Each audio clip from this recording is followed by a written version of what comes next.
Hello everyone and welcome to your own channel Keshav Jha Kings lab.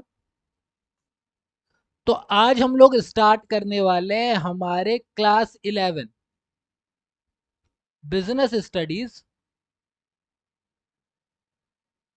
के chapter 1 का part 1। Chapter 1 जो है, देखो इससे पहले मैं ऑलरेडी आप लोगों को पता ही है कि अकाउंटेंसी क्लास 11 के नाम से मेरा क्या चल रहा है, ऑलरेडी प्लेलिस्ट चल रही है जिसके अंदर हम लोगों ने चैप्टर नंबर 1, 2 एंड 3 कंप्लीट कर लिए अभी तक क्लास 11 के। ठीक है, तो मैंने कहा चलो बिजनेस स्टडीज भी स्टार्ट कर दी जाती है। तो बिजनेस स्टडीज का चैप्टर 1 हम लोग स्टार्ट कर रहे हैं। ठीक है, बिना किसी देरी के स्टार्ट करते हैं चैप्टर को। सबसे पहले देखो हम चैप्टर का नाम सोचते हैं। नाम क्या बोला हुआ है कि evolution and fundamentals of business. तो सबसे पहले हमें एवोल्यूशन पार्ट के बारे में पढ़ना है, यानी कि एवोल्यूशन का मतलब क्या होता है, स्टार्टिंग। एवोल्यूशन का मतलब खोज ही होता है ना, जब आप खोज रहे हो, कुछ स्टार्ट कर रहे हो, कोई नया आया है। तो बिजनेस स्टार्ट कैसे हुए, एवोल्यूशन क्या था बिजनेस का। तो स्टार्टिंग को समझने के लिए हमें बिजनेस की हिस्ट्री समझनी पड़ेगी। तो यानी सबसे पहली चीज जो हम लोग बात करने वाले हैं वो बिजनेस की हिस्ट्री की बात करने वाले हैं। लिखा हुआ है history and evolution of business, ये जो ब्रेन मैप दे रखा है। तो हम सबसे पहला पॉइंट यही कवर करेंगे। देन हम लोग आएंगे फंडामेंटल्स ऑफ बिजनेस में। फंडामेंटल्स ऑफ बिजनेस यानी बिजनेस क्या है, बिजनेस के कितने टाइप होते हैं, उन सारी चीजों की बात करेंगे।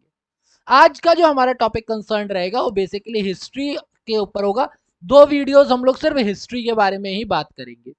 ठीक है, मैं ट्राई करूंगा कि ये आप लोगों का थोड़ा सा एंटरटेनिंग रहे वीडियो, बट क्योंकि ये थियोरेटिकल है, ये थ्योरी है, और मैं फालतू के एग्जाम्पल नहीं दे सकता, मैं सब्जेक्ट रिलेटेड ही एग्जाम्पल दूंगा। सो इसलिए आई आई होप कि आप लोगों को ये वीडियो पसंद आए। ठीक है,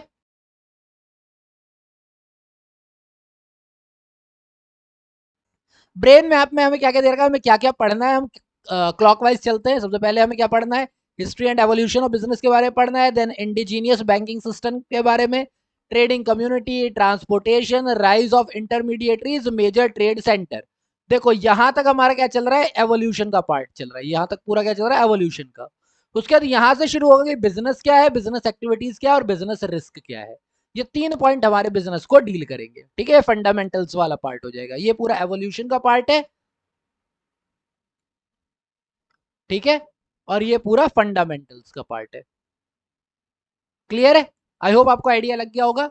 चलिए, सबसे पहली बात समझो। एक, अगर मैं नॉर्मल सी बात बोलता हूँ, बहुत सिंपल सी बात बोलता हूँ, आप लोगों को भी ये बात तो समझ में आएगी कि अगर मैं बात करूं तो जब से स्टार्टिंग हुआ है, जब से हम लोगों ने लाइफ एग्जिस्ट करना शुरू किया, हमने सोसाइटी बनानी शुरू की, तब से चीजों का एक्सचेंज चल रहा है।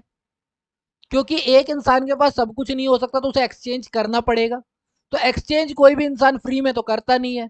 तो यानी कि ट्रेड एंड कॉमर्स की अगर मैं बात करूं, तो किसी भी इकोनॉमी में trade and commerce has played an important role in growth of an economy from the time immemorial. यानी आप याद भी नहीं कर सकते हो कितने टाइम पहले से, जब से समय है, जब से हिस्ट्री है, जब से आपको सोसाइटी के बारे में पता करना है, जब भी आप सिविलाइजेशन की बात करोगे, तो हिस्ट्री के अंदर ट्रेड एंड कॉमर्स आएगा ही। क्योंकि किसी भी इकोनॉमी को डेवलपमेंट के लिए आपको ट्रेड एंड कॉमर्स होना ही चाहिए। हम बिल्कुल अर्ली सिविलाइजेशन की बात करते हैं, चाहे वो हरप्पन सिविलाइजेशन हो, चाहे वो मोहनजोदाड़ो सिविलाइजेशन हो। ये 3rd मिलेनियम बीसी, यानी कि आज से मिलेनियम का कितना हो जाए, 30,000 साल। हाँ, एलसीडीएम होता है ना, रोमन नंबर आपको याद होंगे, LCDM। तो एल का मतलब 50 होता है, सी का मतलब 100 होता है, डी का मतलब 500 होता है, और एम का मतलब 1000 होता है। हाँ, जो 3000 साल पहले, 3rd मिलेनियम बीसी, ये एम मिलेनियम के लिए ही होता है। तो 3rd मिलेनियम बीसी, 3000 साल पहले, अगर हम इंडियन सब कॉन्टिनेंट की बात करते हैं, इंडियन सब कॉन्टिनेंट कौन सा हो गया अपना, इंडियन सब कॉन्टिनेंट बोल रहे हैं, तो उस टाइम के हिसाब से हिस्ट्री की अगर हम बात करें तो पाकिस्तान अपना हिस्सा था, इंडिया तो अपना हिस्सा था ही। आज की देश में बांग्लादेश है, वो है, बर्मा वगैरह का इलाका है। तो एक बहुत बड़ा जो ये इंडियन ओशियन के पास का एक बहुत बड़ा इलाका जो है, वो इंडियन सब कॉन्टिनेंट का इलाका कहलाता है। तो उसके अंदर जो 2 सबसे बड़े जो हमारे सिविलाइजेशन है, वो हड़प्पन सिविलाइजेशन और मोहनजोदाड़ो है। ठीक है, physical environment of the Indian सब कॉन्टिनेंट। फिजिकल एनवायरनमेंट की बात क्यों कर रहे हैं भैया, यहाँ पर रिवर्स है, यहाँ पर अलग अलग तरह के लैंड है, यहाँ पर माउंटेन है, बीच है, फ्लैट है, हर तरह का है। यहाँ पर वेदर है, बहुत तरीके के मानसून वगैरह सब है। तो जो फिजिकल एनवायरनमेंट है इंडियन सब कॉन्टिनेंट का, उसने बहुत हेल्प की ताकि हम लोग जो है इकोनॉमिक एंशियंट टाइम में मेजर पावर बने वर्ल्ड इकोनॉमी के अंदर। पूरे वर्ल्ड के अंदर हमारी बहुत बड़ी पावर थी एंशियंट टाइम के अंदर। समझ रहे हो, हम लोग बहुत डेवलप्ड सोसाइटी का पार्ट है। क्लियर हो गई बात? कोई दिक्कत? क्योंकि यहाँ पर लैंड से भी आप कनेक्ट कर सकते थे, वाटर से भी आप कनेक्ट कर सकते थे, ओशियन से तीनों तरफ का रास्ता है, हर जगह से हम कनेक्ट हो पा रहे थे। तो इसका जो फिजिकल प्लेस है ना, वो बहुत ज्यादा फायदा देता है। फिर आप लोगों ने सिल्क रूट के बारे में पढ़ाई होगा क्लास 10 में, तो मैं इसके ऊपर ज्यादा बोलूंगा नहीं। क्लास 10 में पढ़ाई हुआ है ना आप लोगों ने सिल्क रूट के बारे में, तो ज्यादा क्या बताओ कि सिल्क रूट कहाँ से कहाँ जा रहा था, वो मैं अभी डिस्कस नहीं करते। तो द सिल्क रूट, अगर मुझे सिल्क रूट की हिस्ट्री बताने के लिए बोलोगे तो वो मैं बता दूंगा, ऐसा कुछ नहीं है, बट अभी इसके लिए हम इतना ज्यादा डीपली जाते नहीं। आप लोगों ने 10th क्लास में पढ़ा हुआ है पूरा का पूरा, है ना। The silk route facilitated it's further growth, it's further progress in terms of domestic and international trade. जब आपको एक ऐसा रास्ता मिल गया जिससे आप चाइना तिब्बत से कनेक्ट होते हुए जा रहे थे, तो इस सिल्क रूट ने क्या किया, एक बहुत बड़ा बेनिफिट दिया इंडिया को वर्ल्ड इकोनॉमी में ग्रोथ करने के लिए। ठीक, अगर पूरी दुनिया में बात करूं कि कैसे हुआ है ट्रेड एंड कॉमर्स का डेवलपमेंट, कैसे हुई है, सबसे पहले क्या चलता था, बार्टर सिस्टम चलता था। ये भी आप लोगों ने क्लास 10th के अंदर पढ़ा हुआ है, बार्टर सिस्टम, है ना, जिसमें सामान के बदले सामान खरीदा जाता है। इसे सीसी इकोनॉमी, कमोडिटी इकोनॉमी भी कहते हैं।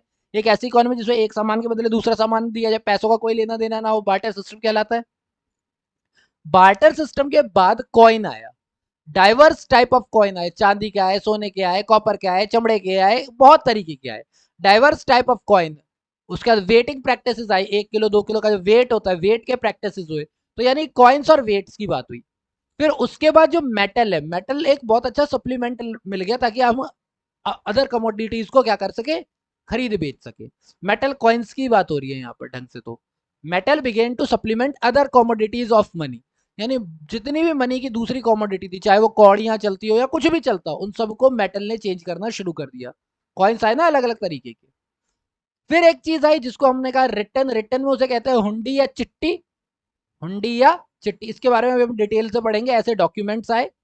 फिर इन सब के बाद हमारे राइज होता है किसका, इंडिजीनियस बैंकिंग सिस्टम का।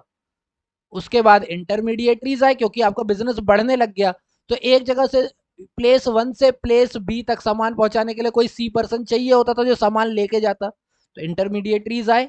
इंटरमीडिएटरीज के साथ ट्रांसपोर्ट की डेवलपमेंट हुई और उसके बाद ट्रेडिंग कम्युनिटीज भी बनी। ये हमें पूरा का पूरा पढ़ना है, ठीक है। आज मैं सिर्फ हुंडी हुंडी तक कवर करूंगा, ज्यादा कवर नहीं करूंगा। अगर मैं इंडिजीनियस बैंकिंग सिस्टम की बात करूं, इंडिजीनियस क्यों, क्योंकि सिंधु नदी, हिंदी में हम लोग सिंधु नदी कहते हैं, इंग्लिश में हम लोग इंडस कहते हैं। तो इंदु नदी का इंडस वैली कहते हैं ना, इंडस वैली। हाँ, अभी इसका बहुत बड़ा एरिया पाकिस्तान में है, हमारे पास तो बस कच्छ वाला इलाका है। तो इंडस वैली के अंदर की अगर मैं बात करता हूँ इंडिजीनियस बैंकिंग सिस्टम, तो उस एरिया में जो बैंकिंग सिस्टम चल रहा था। बैंकिंग सिस्टम होता क्या है, बैंक का काम क्या होता है, बैंक का काम होता है आपके डिपॉजिट एक्सेप्ट करना।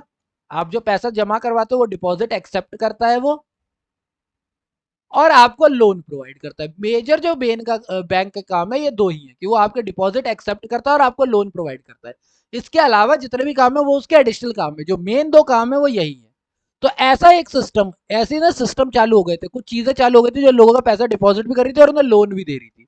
तो इसी सिस्टम को हम लोग क्या बोलेंगे, बैंकिंग सिस्टम। और ये कौन से इलाके में था, सिंधु नदी के इलाके में, यानी इंडस वैली के इलाके में। इसीलिए इसका नाम पड़ा इंडिजीनियस बैंकिंग सिस्टम।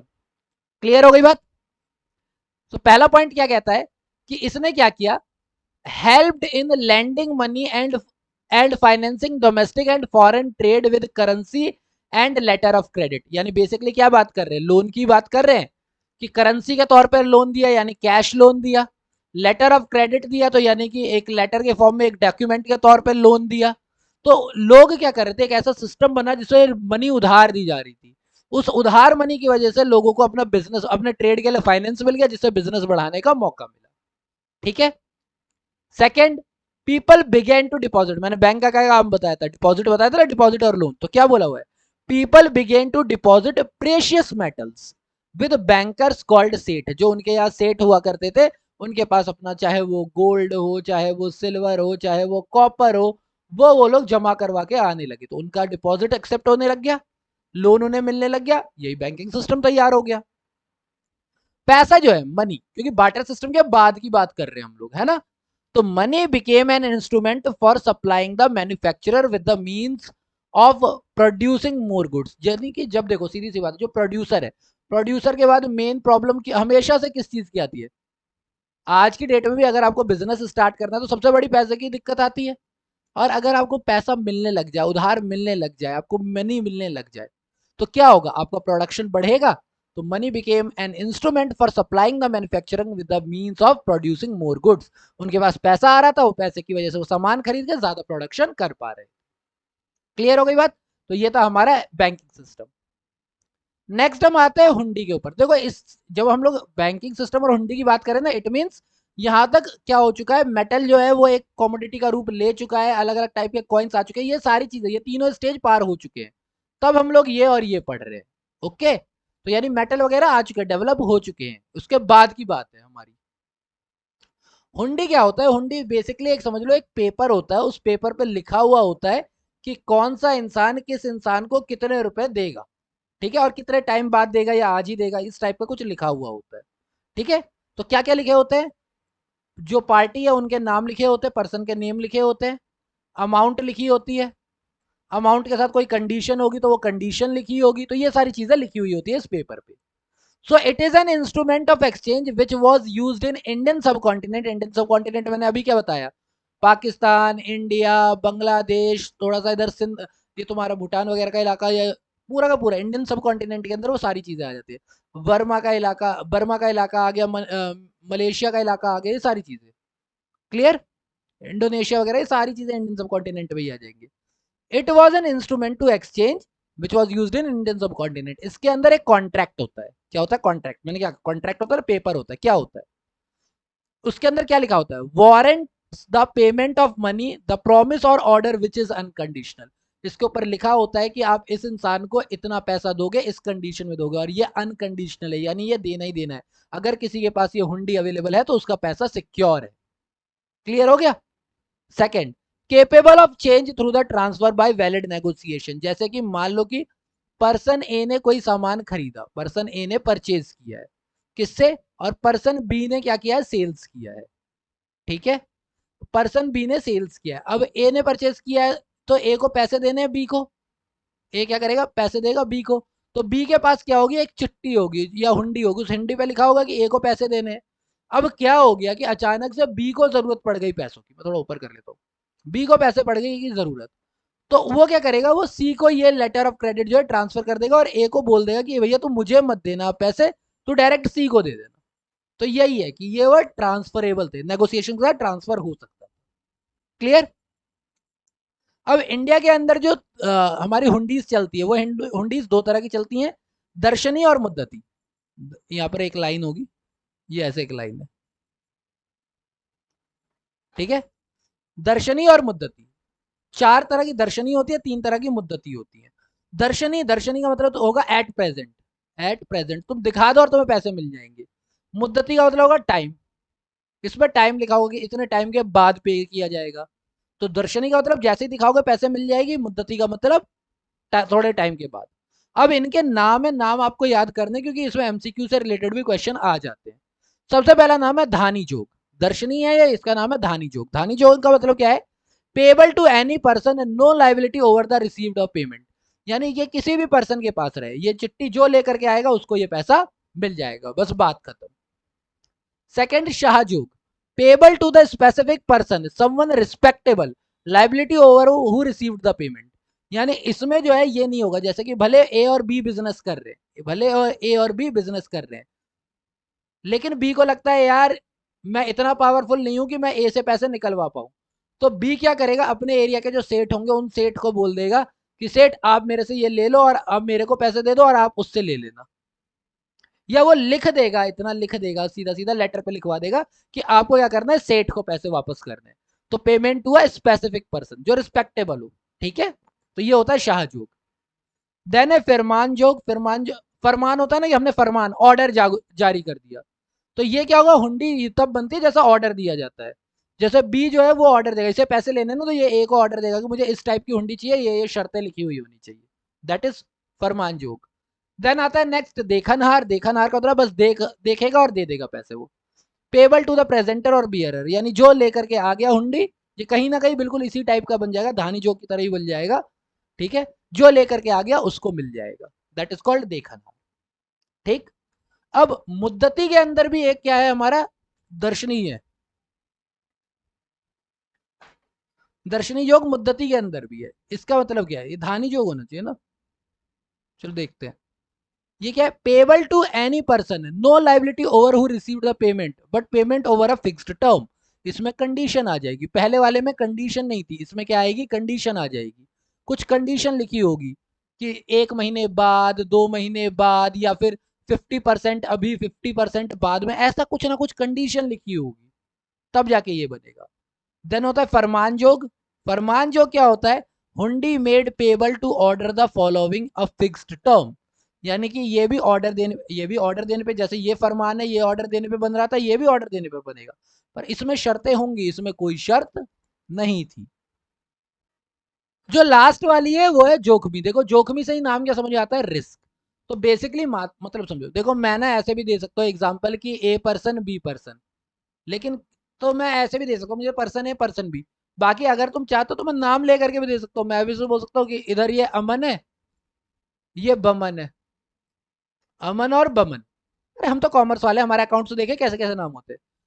अमन जो है वो सिटी एक्स में रहता है, वो कहाँ रहता है, सिटी एक्स में, और बमन जो है वो रहता है सिटी वाई में। अब सिटी एक्स से सिटी वाई के बीच में ना एक जंगल है घना, 15 किलोमीटर लंबा जंगल। अब बमन को सामान खरीदना है, बमन सामान परचेज कर रहा है, ठीक है। अमन कह रहा है ठीक है मैं बेच दूंगा, तो यहां से पैसा जाना चाहिए, सामान तो इसी रास्ते से जाएगा। बमन कह रहा है यार ये सामान मेरे पास पहुंचेगा नहीं पहुंचेगा, अगर बीच में किसी ने लूट लिया तो वो क्या करेगा, वो एक मुद्दती हुंडी निकालेगा जिसका नाम होगा जोखमी। इसके अंदर ये बोलेगा कि देखो भैया, अगर तो सामान मेरे पास पहुंच गया तो मैं पूरी पेमेंट करूंगा, और अगर मेरे पास सामान नहीं पहुंचा तो अमन भाई तेरा रिस्क है, तू जा। सिंपल सा इतना सा होता है इसका मतलब। Drawn against the dispatch good if the goods lost in transit, the drawer और the holder bear the cost and the drawee carries no liability. जिसका वो सामान का पेमेंट तभी करेगा जब उसके पास सामान पहुंच जाएगा, नहीं पहुंचा तो तेरा रिस्क। यही है जोखिम। क्लियर हो गई बात।